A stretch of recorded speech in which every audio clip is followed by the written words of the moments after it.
हो, येतो रेकॉर्ड पण होतो. येतोय येतोय. ते 200% व्हिडिओ बंद. हे गुरुवर्यांचं सुद्धा ते लाईन दाब त्याची व्हिडिओची. श्री गुरुभ्यो नमः. हरे नमः. आणि खाली एकशे सर्च कर, दुसरं खालचं कडे जायचं. हो हो.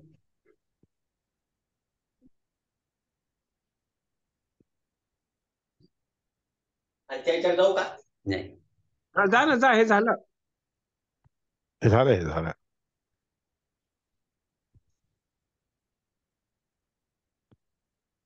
हे हा अत्यजिघांसत हे झालं. हा, हे इथं आता बरोबर. सर्व दोष. सर्व दोषोज्झितत्वाच्च सर्वतोप्यधिकत्वतः निरासनाच्च दोषाणां निरासनाच्च दोषाणां स्वभक्तेभ्यः समन्ततः. सर्व परमात्मा सर्व दोषोज्झित आहे. सगळ्या दोषांना उज्जित म्हणजे सगळे दोष त्याच्यापासून दोष सगळे दूर झालेले असतात आणि सगळ्यांच्या पेक्षा अधिक आहे. हम्म उच्च असल्या कारणाने अधिक आहे. निरासनाच्च दोषाणां आपल्या भक्तांच्या मध्ये असणारे दोष सगळे दूर करतो तो. निरासन म्हणजे दूर करणे.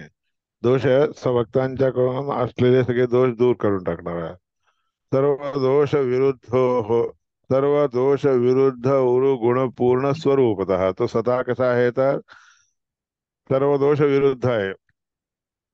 सगळे दोष त्याच्या विरोधामध्ये असतात. उरु गुण स्वरूपतः उच्च गुणांचे स्वरूप त्याचे आहे. सर्वोत्तम असणाऱ्या अशा गुणांनी परिपूर्ण आहे तो. नारायण इति प्रोक्तो म्हणून त्याला नारायण असं म्हणतात. अकारो अकारात सोयमेव ही अकाराचा अर्थच नारायण आहे.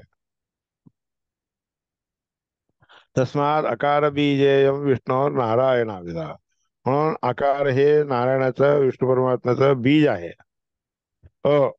अकारस अकार अ इति ब्रह्म अम ब्रह्म कम ब्रह्म खम ब्रह्म म्हणून म्हणतात तसं अ म्हणजे विष्णू परमात्मा नारायणाचे अभिधान आहे ते. प्रणवश्च ततो अकार म्हणून प्रणव देखील त्या आकाराचाच अर्थ आहे. प्रणवश्च ततः अकार प्रधान नाम चक्रिया चक्रिणः त्या चक्री असणाऱ्या परमात्म्याचे प्रधान नाव म्हणजे अकार आहे. अकार नामा नान्यो अस्ति अकार या नावाने दुसरा कोणीही येऊ शकत नाही. तमृते पुरुषोत्तम त्या पुरुषोत्तमाला सोडून दुसरे कोणीही अकार शब्दाने घेतले जात नसतात.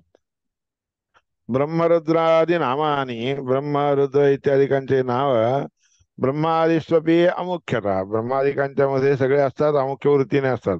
मुख्य वृत्तीने परमात्म्याच्या ठिकाणीच असतात. वर्तन्ते मग तो अकारोयम वर्तते केशव विना पण ते सगळे ब्रह्मरुद्रादिक नाव त्या परमात्म्याच्या मध्ये परमात्म्याच्या मध्ये तर असतातच मुख्य वृत्तीने. अमुख्य वृत्तीने त्यांच्यामध्ये असतात. पण आकार हा जो आहे की नाही केशवाला परमात्म्याला सोडून दुसरीकडे जात नाही. त्या आकाराने मात्र परमात्माच वाच्य आहे. नारायणादी नामानी नामक्रिया स्वपी लोकांचे जे नाव इत्यादी क्रिया इत्यादिकामध्ये घेतले जातात ना नारायण इत्यादी नाव घेतले जातात. विहित आहेत त्यांना. आकार मात्र त्या लोकांना पोरांना कोणाचंही नाव असं आकार म्हणून ठेवता येत नाही. अरे म्हणून कधीच बोलायला येत नाही. अकारो नैवायम विहित आकार हा मात्र कोणाला विहित नाही. तमृते प्रभुम त्या विष्णू परमात्म्याला सोडून दुसऱ्या कोणालाही लागू होत नाही.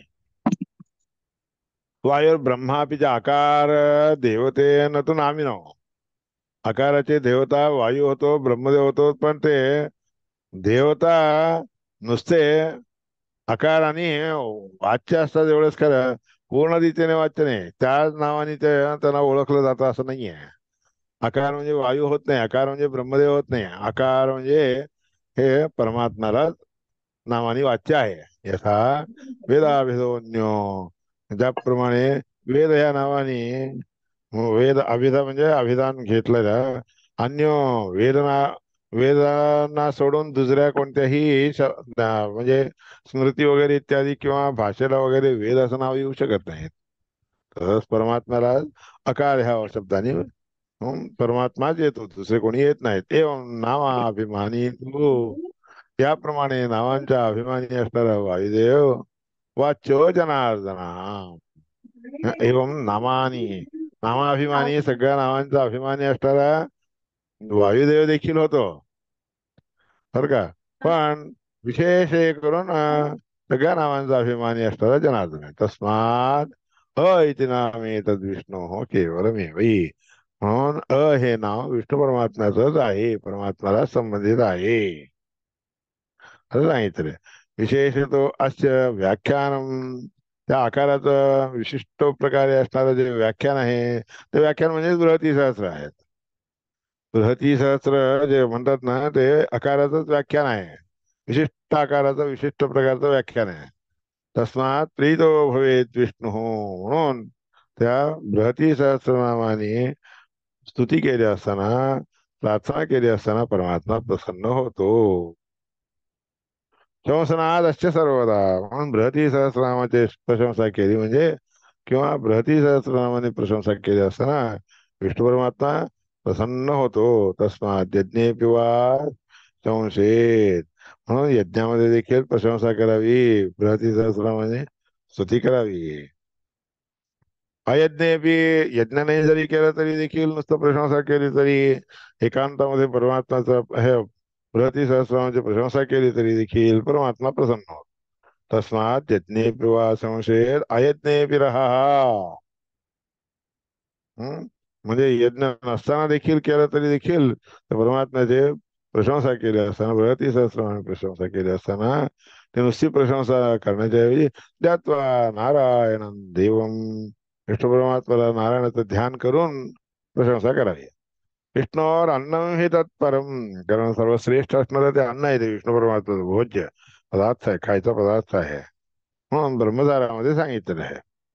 परम विकारेण सह विकारमात्रस्यापि प्रस्तुतत्वात्, परमविकार रूपी असणारे सगळे अन्न असतात, म्हणून त्याकरता विकारमात्रस्यापि प्रस्तुतत्वात्, त्या ठिकाणी अन्न या रूपाने विकारात्मक असणारे असे वस्तू आपल्याला दिसून येते.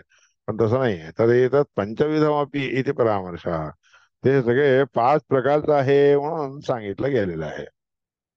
ते 5 प्रकार आदल्या तुमच्या ह्याच्यात सांगितलेले.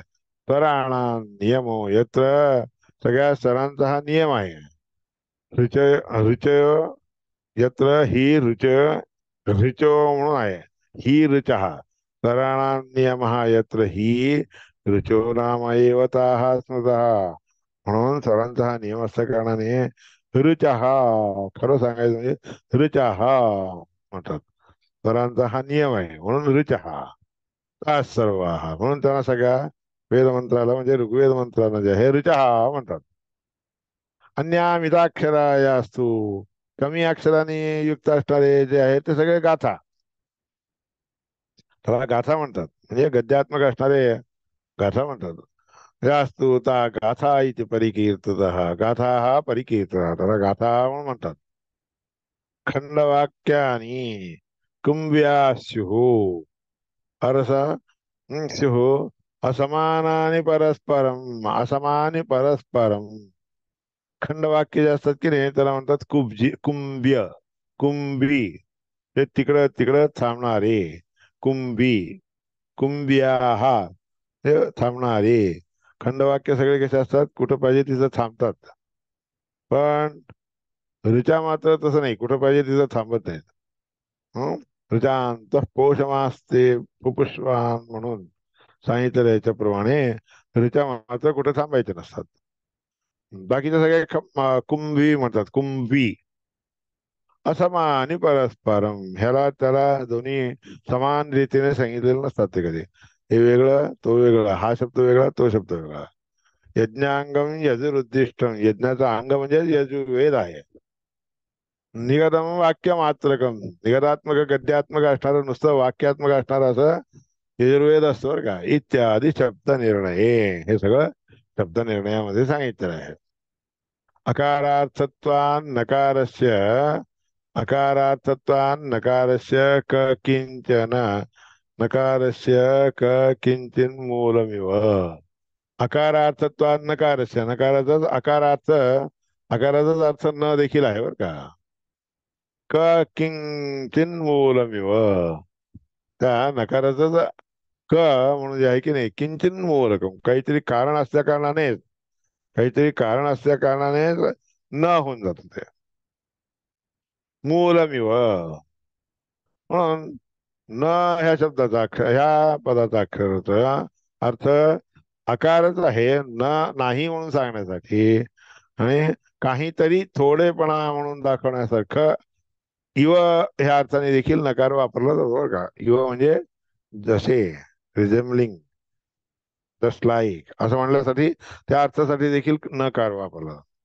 तस्मान मूलत्वाद अकारार्थोपी ज्ञेय, म्हणून मूल आकारच असल्या कारणाने आकाराचा अर्थ याप्रमाणे जाणून घ्यावा. नायोग्यानां सम्यक वाच्य, अयोग्य असणारे जे असतात की नाही, ब्रह्मादिक इतर सगळे देवता, त्या शब्दाने आकाराने योग्य वाचा म्हणजे वाच्य होऊ शकत नाही. इति स्वल्पैव प्रकाशितो अस्माभिः, त्याप्रमाणे त्या थोडक्यातच तुम्हाला मी ह्या आकाराचा अर्थ सांगितला आहे. वाच उद्वर्तना आशक्ते स्वयमेव उद्वर्तते, वाणी बाहेर निघण्यासाठी आशक्त झाली तर, एखादा शब्द, एखादा उच्चारलेलं वाक्य बाहेर येण्यासाठी आशक्त झाला तर त्यावेळेस तो शब्द अर्धवट राहतो. केव्हा अर्धवट राहतो? आकार रहित असतानाच अर्धवट राहतो. आकाराने युक्त असेल तर पूर्ण होतो.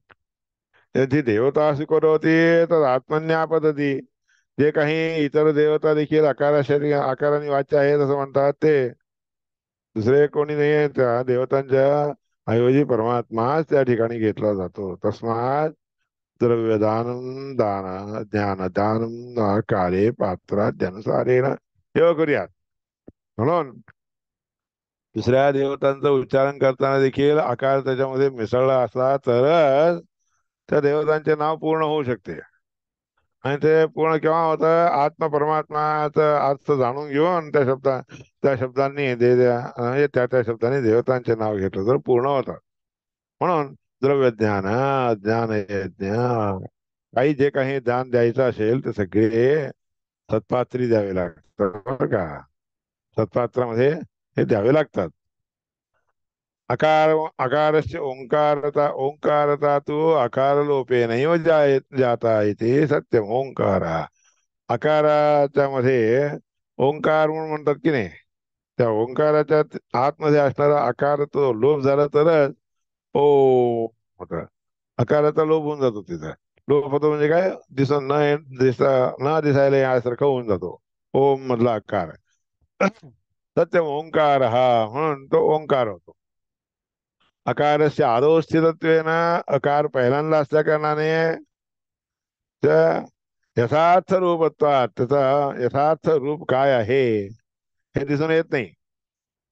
पण आकार असावाच लागतो. ओम मध्ये असलं तरच ओम सुरू होतं. उकारादि विकार सहितत्वात, उकाराधिक सगळे जे आहेत की नाही ते विकाराने युक्त असणारे असल्या का असतात. पुष्प फलात्मक, पुष्प रूप किंवा फल रूप जसं असतं त्याप्रमाणे असतात. पुष्परूप म्हणजे उकार, मकार म्हणजे फलात्मक असणार. म्हणून पुष्प रूपी म्हणजे रूप येणं, प्राप्त होणं म्हणजे उकार, आणि फलस्वरूप येणं म्हणजे त्याला म्हणतात मकार. अकारस्य अर्थरूप असतानेव, अकाराचा अर्थ या रूपाने असून भगवान स्तम एव ओंकारो वक्ते, म्हणून भगवान परमात्मा त्याला ओंकार, ओंकार शब्द वाच्य असं म्हणतात. आता सत्यम ओंकार, म्हणून सत्य म्हणजे ओंकार, तश्च सत्यम ओंकार, म्हणून सत्य शब्दाने वाच्य असणारा ओंकार आहे. यमर्थम अकारो वक्ती तमेव वक्ती इति, ओंकाराने जो अर्थ आकाराने सांगितलं असतं की नाही तोच अर्थ ओंकाराने देखील सांगितलं असते. म्हणून ओंकाराने देखील वाच्य असणारा परमात्माच आहे.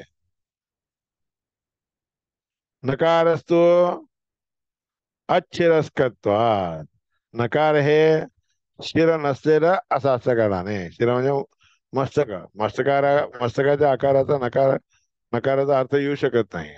मग याकरता न वेगळं आणि अवेगळं. मूलभूतस्य आकारस्य अंते, मूलभूत असणारा जो आकार आहे त्याच्या शेवटी राहत असतो म्हणून न.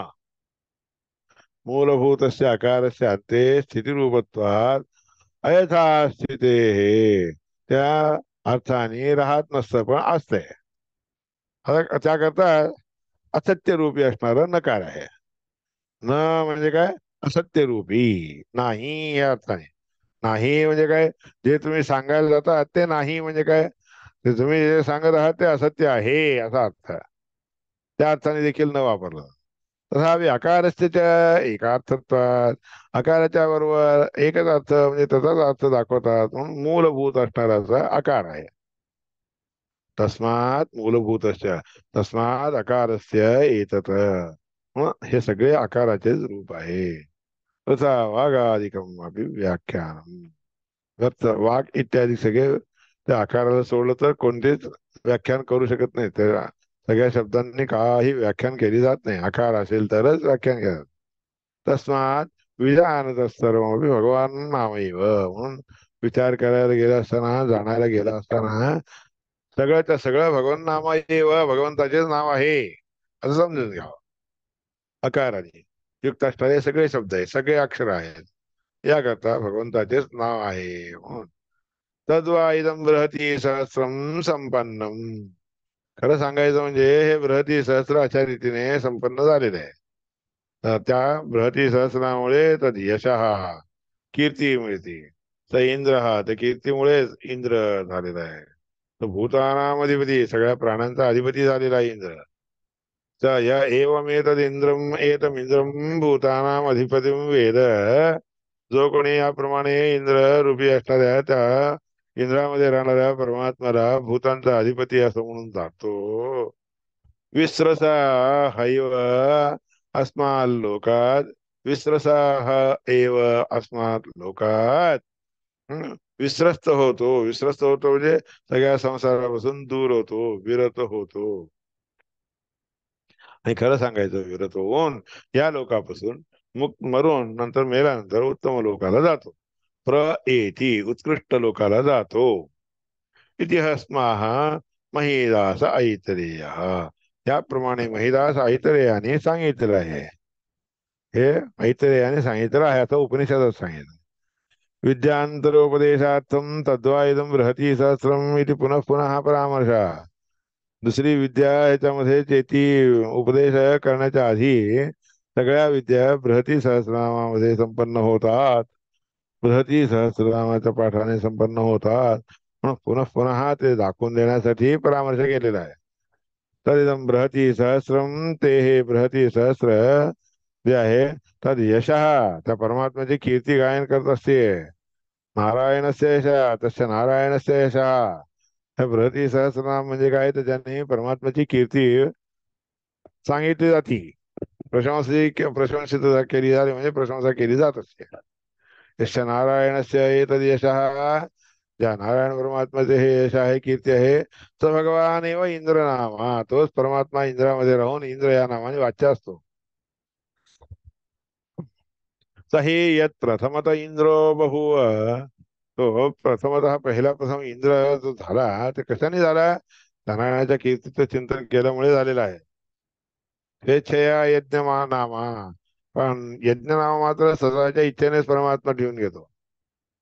तस्मात, म्हणून खरा यज्ञ म्हणजे कोण? परमात्माच आहे. तस्मात तमेव वेदा इंद्र शब्देन वदंती. म्हणून सगळे वेद इंद्र शब्दाने कोणाबद्दल सांगतात? त्याच विष्णू परमात्म्याला सांगतात. आणि तोच इंद्रामध्ये राहत असतो. मुख्यतः तोच राहत असतो. इथे परमेश्वर्ये, इति परमेश्वर्ये इति धातोश्च. इति म्हणून धातू आहे. इति धातूचा अर्थ काय? परमेश्वर्य. म्हणून इति या ह्याचा परमेश्वर्य असा अर्थ कष्ट करण्याने इदिचा इंद्र होतो. चदी म्हणून धातू आहे तसाच. चदी ह्याचं काय होतं? न लागून चंद्र होतं. इदिचं इंद्र होतं तर चदीचं चंद्र होतं. इत्यादी का इदी ह्या धातूच्या पुढे इंद्र होतं. तस्य एव हि परमैश्वर्यम. तोच खरा परमैश्वर्याने संपन्न असणारा तोच आहे. परमात्म्याचं परमैश्वर्य जे आहे ते इंद्रामध्ये आपल्याला दिसून येतं असं.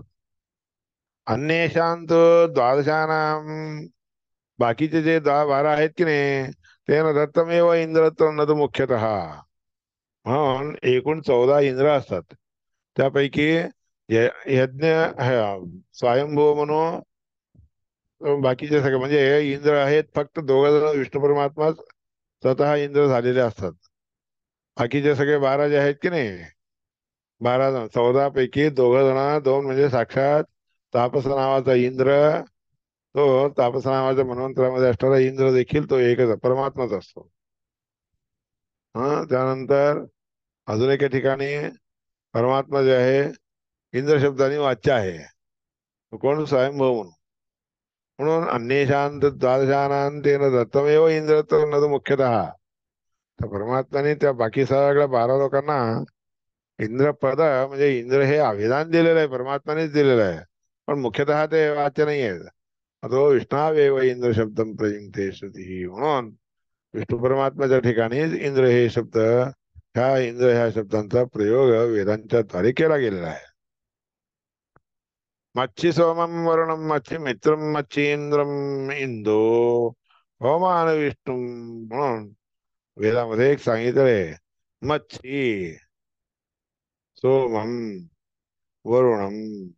मच्छी म्हणजे मथन करणे. सोमाचे मथन केले असताना त्या ठिकाणी देखील परमात्माच होतं. जसं आपण दह्याचं मथन केलं असताना त्याच्यामध्ये नवनीत येतं की नाही, त्याप्रमाणे सोमाचं मथन केलं असताना त्याचा अर्थ परमात्माच येतो. वरुणाचा मथन, वरुण शब्दाचा देखील मथन केलं असताना वरुणाने शब्दवाच्य असणारा परमात्माच येतो. मच्छी मित्र मित्र म्हणून जो आहे की नाही सूर्य, त्याच्यामध्ये त्याचं देखील मथन केलं असताना त्याचा अर्थ देखील परमात्माच होतो. मच्छी इंद्रम इंद्र मच्छी इंद्रिम इंद्रम पाहिजे. मच्छी इंद्रम इंदो पवमान. इंद्रामध्ये असणारा जो परमात्मा आहे की नाही, तो विष्णू परमात्माच आहे. हे पवमान, तिथं पवमानाच्या द्वारे बरोबर राहणारा विष्णू परमात्मा आहे असं समजून घ्यावा. पवमान हा विष्णू इति. या रीतीने मथन करून त्या शब्दांचा अर्थ जाणला तर विष्णू परमात्मा देतो. तर ते इंद्रम विष्णूंचे ते प्रसंगान्वय हा क्रियते. इंद्र आणि विष्णू म्हणून असं वेगवेगळा अन्वय करत नसतात. इंद्र म्हणजेच परमात्मा, पुन्हा विष्णू म्हणून तिथं घालायची गरज नाही. ते दोघेही वेगवेगळे असते तर इंद्रम विष्णू म्हणून वेगवेगळं घालावं. तदा वरुणादिशी पृथक पृथक मच्छी शब्दाने, वरुणाधिकामध्ये देखील वेगवेगळे वरुण इत्यादी शब्दाने वाच्य आहे तसं समजू नये. त्या ठिकाणी मथन करून समजून घेणारा अर्थ जो आहे की नाही, समजून घेणारा म्हणजे समजला जाणारा जो अर्थ आहे शब्दाचा अर्थ, त्या अर्थाने मात्र नारायण परमात्मा येतो. दर्शनात त्याप्रमाणे शब्दाचा अर्थ दिसून येत असतो. म्हणून अत्रापि प्रसंग मच्छी शब्दो दृश्येत.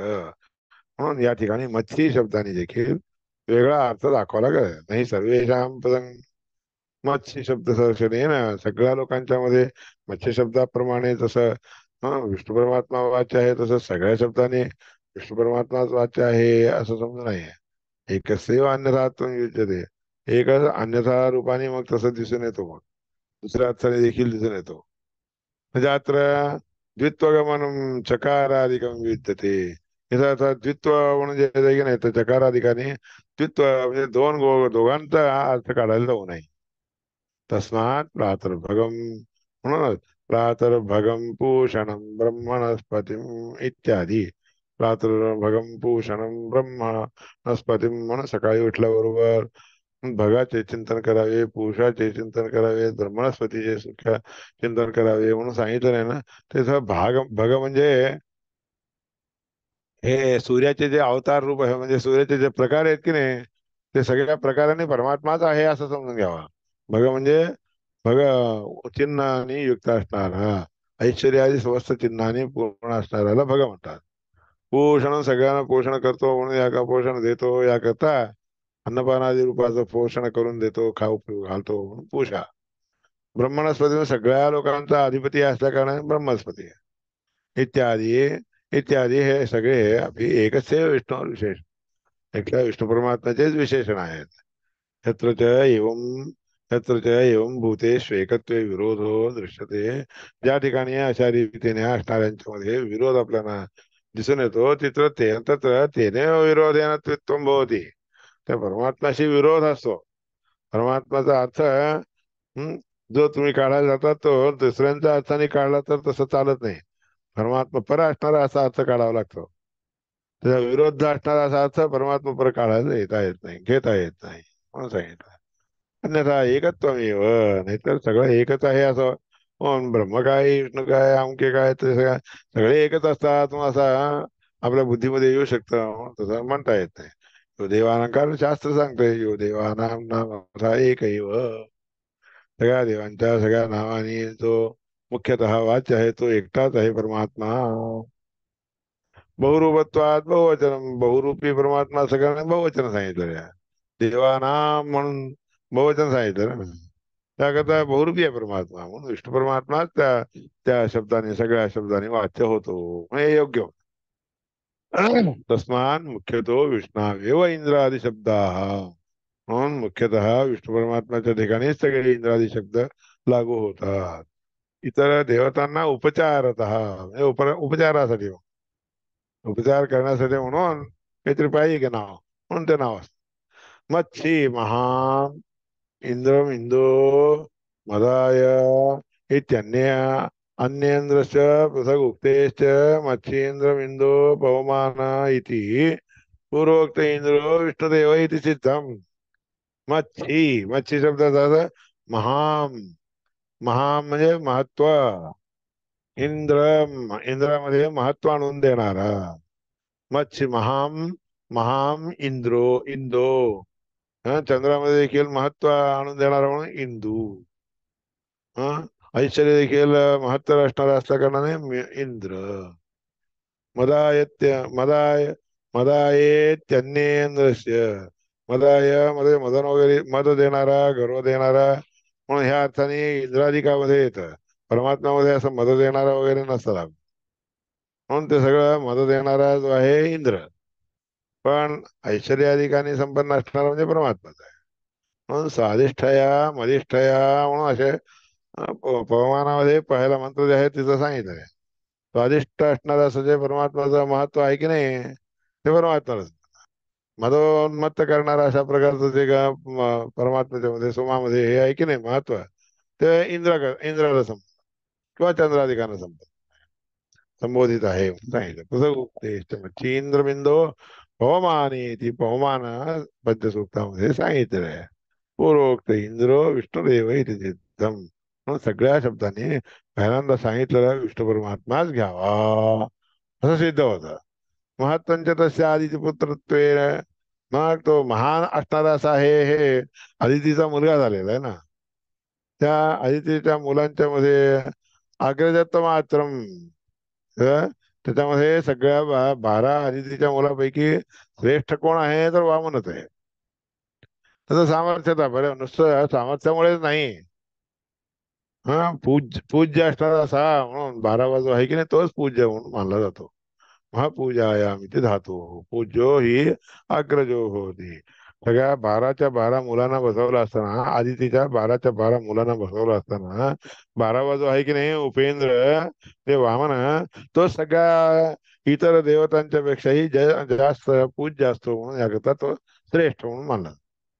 ते वयाच्या हिशोबाने अग्रज नसला तरी देखील पूज्य असल्या कारणाने अग्रज आहे तो. आयो विवाय सचथाय दैव्य इंद्राय विष्णु सुकृते सुकृतर. मंत्र हा खरं सांगायचं म्हणजे सगळीकडून जो विवाय, विवाय म्हणजे व्यापलेला आहे, सचथाय वसन करण्यासाठी, विचार करून जाणून घेण्यासाठी, दैव्य देवता या शब्दाने वाच्य असणारे इतके देवता आहेत ते सगळे इंद्राय, इंद्र इत्यादिकांना